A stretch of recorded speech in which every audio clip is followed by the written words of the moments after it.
최대한 짐이 없는 방향으로 산다. 여전한 나의 최소 취향이다. 물건의 에너지를 빼앗기지 않자 내 몸과 마음을 편안히 돌보는데 신경을 쓴다. 물건보다 경험을, 경험보다 배움과 깨달음을 얻으며 충만함을 느낀다. 나는 불만족스러웠던 나의 많은 면을 지우고 새로운 태도를 갖게 되었다. 달라지고 싶다면 과거와 다르게 살아야 한다.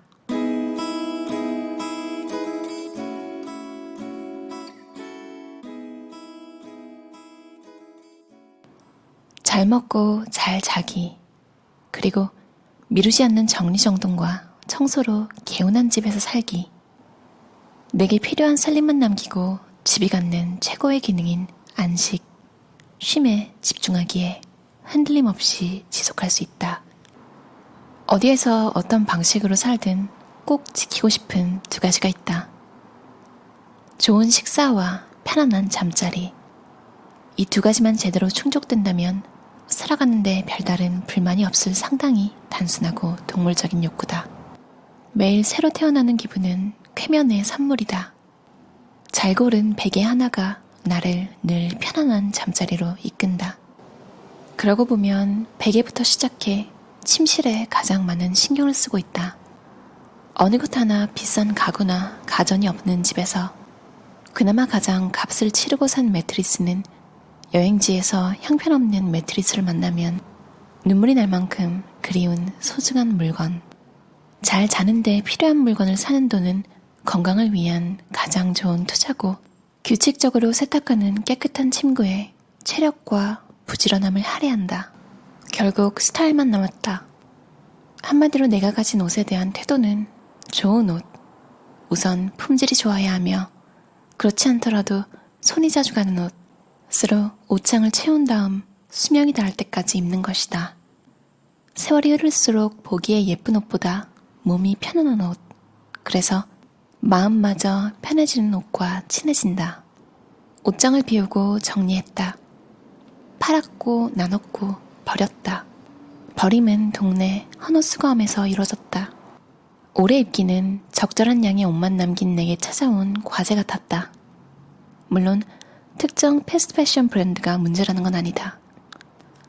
저렴한 가격에 오래 입을 법한 괜찮은 옷을 아주 가끔 발견할 수도 있고, 나 역시 옷장에 몇 가지 옷들이 남아있다. 문제는 패스트패션 그 자체보다 필요해서가 아닌 그저 예뻐서 혹은 스트레스를 푼다는 이유로 옷을 샀던 과거의 태도에 있다. 네 눈에 예뻐 보였던 스타, 모델, SNS 인플루엔서들의 옷차림이 나에게도 어울릴 거란 보장은 없다. 남들의 스타일링을 참고하면 대부분 실패하는 쇼핑을 했다. 물론 어울리지 않는다는 걸 알면서도 사고 싶었다. 나의 욕망은 그들이 가진 이미지였다. 유행은 버리고 싶고 체형은 지키고 싶다. 좋은 소재의 기본 디자인을 사고 세탁과 수선을 하며 옷을 잘 관리하면 할머니가 되어서도 입을 수 있는 옷은 분명 여러 종류다. 에너지를 몽땅 쏟아부은 일이 끝난 후 자신만의 자축 방법에는 소문난 맛집에서 식사하거나 여행을 떠나는 경우도 있겠지만, 나는 마사지를 받는다. 정말 고생했던 내게 스트레칭으로도 풀 수 없던 자잘하게 몸을 풀어주는 마사지만큼은 내 몸을 살리는 보상이다. 돈을 쓰면 관리되는 스트레스만 가지고 있다는 점이 아직은 꽤 괜찮은 삶을 살고 있다는 증거 같다. 90을 넘긴 현역 패션 디자이너 노라노의 하퍼스바자 2018년 인터뷰 기사에서 울림을 주던 조언 하나를 기억한다. 늙어서 할 일이 없으면 어떡해. 그게 바로 죽은 거지. 더 많은 일을 해야 하니 일할 계획, 그거 굉장히 중요해요. 체력과 능력의 한계를 넘지 말아야 해요. 10%를 남겨두세요. 뛰지 말고 걸으세요. 오래 살면서 오래 일할 플랜을 세우는 거, 이거 굉장히 중요해요. 꼭 기억하세요. 가끔 스스로 용납하는 열정 폐의가 있다. 누군가를 위해 일할 때 말고 내 작업을 할 때는 돈을 얼마 버는지는 중요치 않다. 어떤 계산법인지는 모른다. 그렇게 나는 예술가가 되기를 희망한다. 욕구를 느끼고 싶었다. 그런 내게 찾아온 부러움의 대상이 공부하는 사람들이었다. 나는 예술계통 종사자들의 은거지에서 기분을 내며 한없는 부러움을 느끼고 있었다. 이번에는 부족한 가방끈을 길게 이어보려는 학위에 대한 갈증 같은 또 다른 물질 추구일 수도 있다. 그러나 나는 한 분야에 깊이 빠져 공부한다는 그 자체가 부러웠다. 명예나 직업적 성취는 두 번째 문제였다.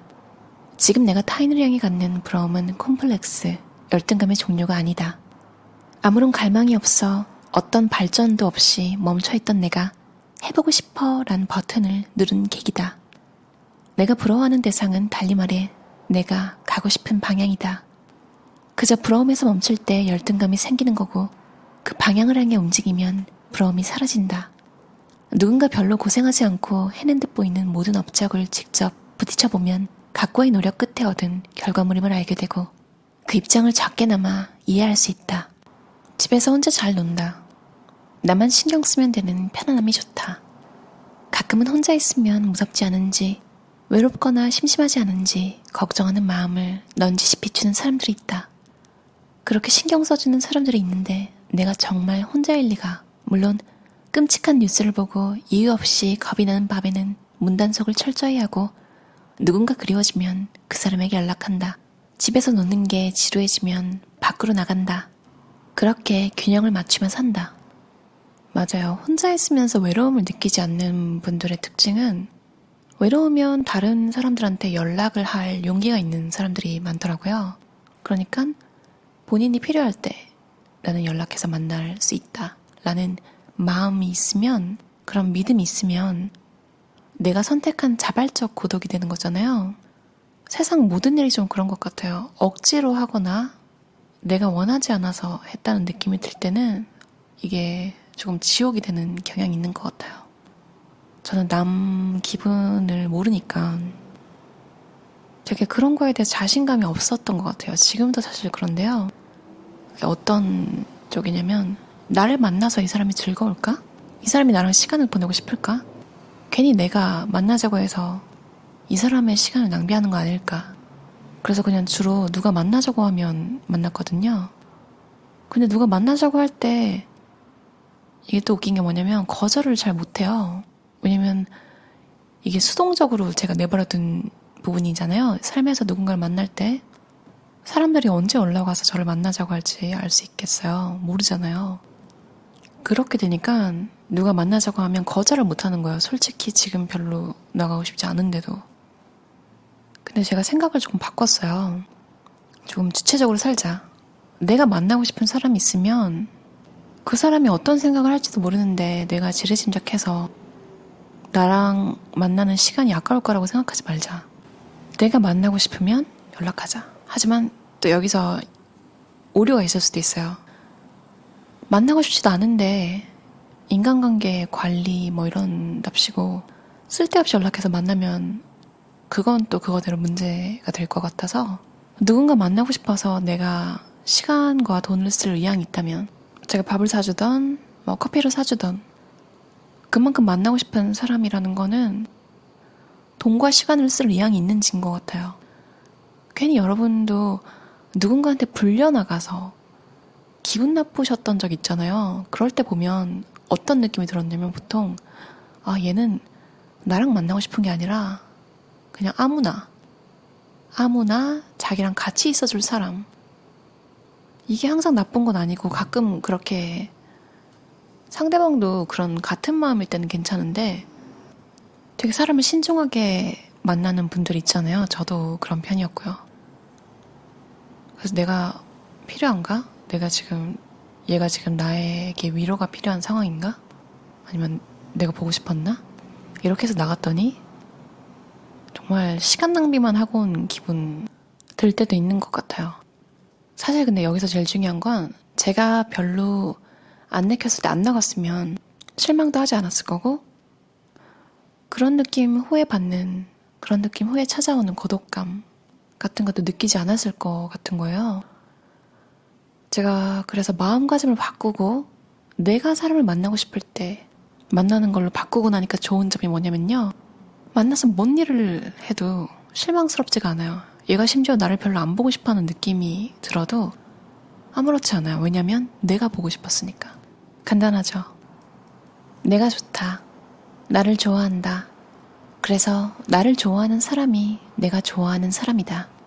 성별, 나이, 인생, 어느 시기쯤 어디에서 만났는지 상관없이 그렇다. 호의로 나를 알아봐준 사람이 좋다. 내게 좋은 사람은 나에게 안부를 묻고 무엇보다 서로 기꺼이 시간을 내서 만나는 사람이다. 작은 선물을 주고받고 맛있는 식사를 나눈다.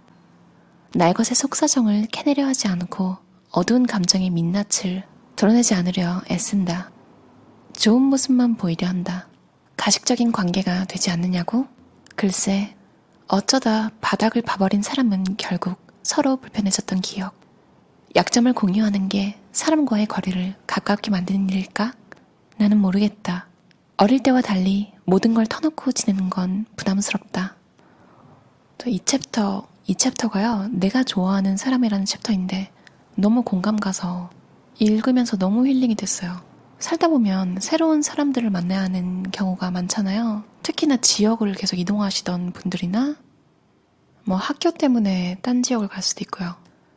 아무튼 저도 참 항상 새로운 곳에서 고난인 게 사람들과 특히 한국 분들과 새롭게 친해질 때 한국 사람들이 질문 공세가 막 있잖아요. 그러니까 우리한테는 당연한 건데 그냥 어느 순간 이 작가분 신미경 씨처럼 그게 되게 너무 부담스러운 거예요. 솔직히 오늘 처음 만났고 앞으로 볼지 안 볼지 모르는 사이, 그러니까 뭐 직장 동료도 아니에요. 그냥 어쩌다가 알게 돼서 한 번 만났는데 나이부터 신상부터 지금 전 해외에 있잖아요. 그러니까 비자 상태까지, 그리고 남자친구 여자친구 있는지, 친구가 있으면 왜 있는지, 친구가 없으면 왜 없는지, 심지어 돈은 얼마나 버는지, 연애를 안 하거나 연애를 하면 연애를 왜 하고 연애를 왜 하는지. 사실 질문 자체도 부담스러운데 이런 분들의 특징은 또 자기 얘기를 너무너무 스스럼 없이 처음 만난 날인데 한 8년, 10년 그 정도간 해외에서 있었던 일을 다 말해요. 정말. 근데 대부분 부정적인 얘기예요. 대부분 그냥 모멸감을 많이 느끼셨나 봐요. 좀 힘들게 시작을. 근데 해외에 나오면 다들 누구나 힘들잖아요. 아무튼 아닌 분들도 만났지만 이게 참 복합적이에요. 해외에 있으면 외롭거든요. 외롭고 또 이방인이다 보니까 많은 일들이 있잖아요. 그래서 어쩌다가 누군가를 만나면 그걸 다 털어놓고 싶나 봐요. 다 이해를 받고 싶고. 어떤 분이 딱 이랬는데요. 제가 하고 있는 모든 것들, 제가 관심 있거나 제 직업까지 심지어 깎아내리시더라고요. 제 앞에서 바로 만난 첫날에요. 그리고 본인이 하고 있으신 딱 일은 하고 계시지 않으셨어요. 웃기죠? 근데 신비경 씨 책에 나온 것처럼 저는 왜 그분이 다시 연락이 안 올 거라는 걸 아느냐면요. 그분은 제 비하를 하고 깎아내리고, 그리고 그분의 치부, 그러니까 그분이 싫었던 삶, 이런 걸 다 그 첫날에 만나서 커피 한 잔 마시는데 진짜 그걸 속사포 랩처럼 얘기를 하셔서 저는 그분 얘기를 다 들려드렸고 좋게 생각할 수 있는 만큼 좋게 생각해서 얘기를 해드렸고, 무엇보다 저는 그분을 까내리지 않았어요. 아마 집에 가서 다시 생각해보면 그분은 창피해서 다시 저를 못 만나지 않았을까 이런 생각이 들었어요. 그러니까 속 얘기를 다 하는 게 친한 게 아니라요. 불필요한 거예요. 되게 부담스럽고. 솔직히 저는 그분이 저를 비하하든 자기 본인의 안 좋았던 이야기를 계속하든 저는 상관없죠. 저는 제가 하는 일을 좋아하고 그분의 일을 들어드리는 건 그냥 뭐 커피 마시면서 듣는 거니까. 근데 그렇게 하고 나면요, 그분이 창피해서 저를 못 만나요. 저는 여러 가지 감정을 느꼈는데요. 그냥 내가 내 삶을 좋아해줘야겠구나. 안 그런 상태에서 새로운 사람들을 만나면 안 좋을 수 있겠다, 이런 생각이 들었어요. 나는 기분 좋고 내가 사람들과 즐겁게 만나고 싶을 때, 아니면 내 얘기가 정말로 누군가에게 들려지고 싶다면 정말 믿을 수 있는 사람, 최소한 조금 오래 만난 사람, 그런 사람들에게 서로 내가 그 사람이 힘들 때 들어줄 수 있는 사이에만 해야겠다, 이런 생각을 했어요. 이 말을 할까 말까 했는데 라고 오늘 떼는 말도 참는다. 입에서 걸리는 말을 내뱉지 않는 사람과 어울린다. 가까울수록 예의와 배려, 선을 넘지 않는 것, 편안한 사이여도 지킬 건 지킨다. 내가 계속 함께하는 사람들은 그런 이들이다. 좋은 사람들과 많은 시간을 보내는 것만큼 충만한 삶은 없다. 그러려면 나에게 먼저 친절하고 남에게도 역시 친절해야 한다. 자꾸 누군가의 관심과 애정을 갈구하며 절망 비슷한 감정에 빠져있기에는 무엇이든 할 수 있는 나의 오늘이 아깝다. 나는 잘나지 않았다. 못나지도 않았다. 모든 인간관계의 불행은 출구 없는 나르시시즘, 자기애에서 출발한다. 맞아요. 제가 심리조종자, 그러니까 나르시시스트들에 관련된 책을 봤는데 거기도 이렇게 나와 있었어요. 인격장애자의 문제점은 기본적으로 병적인 자기애이다.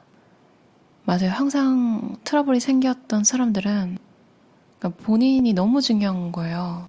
본인 일만 중요하고 본인의 삶만 중요하고, 그러니까 남들이 그것에만 신경을 써주는 게 당연하다고 생각하는 사람들이었던 것 같아요. 나의 최소 취향 이야기. 신미경 씨의 오늘도 비움이라는 책 재미있게 읽으셨던 분이면 분명히 좋아하실 거예요. 미니멀 라이프도 이렇게 한 번쯤 한바탕 하고 나서 또 잠잠하다가 또 한 번 뒤집고 뭐 이런 시기가 있잖아요. 그런 시기를 한 번쯤 겪으셨던 분들이 더 추천하는 책이에요. 물론 처음 시작하시는 분들이 읽어도 좋고요. 제가 봤을 때 신미경 씨는 굉장히 오랫동안 여러 가지 좋은 삶이란 어떤 것인가에 대한 고민을 많이 하신 분 같아요. 딱히 버리고 치우고 에서 끝나는 실용서가 조금 부족하셨던 분들은 되게 공감하면서 읽으실 글이 굉장히 많아요. 그럼 들어주셔서 감사합니다. 오늘도 즐거운 하루 보내세요.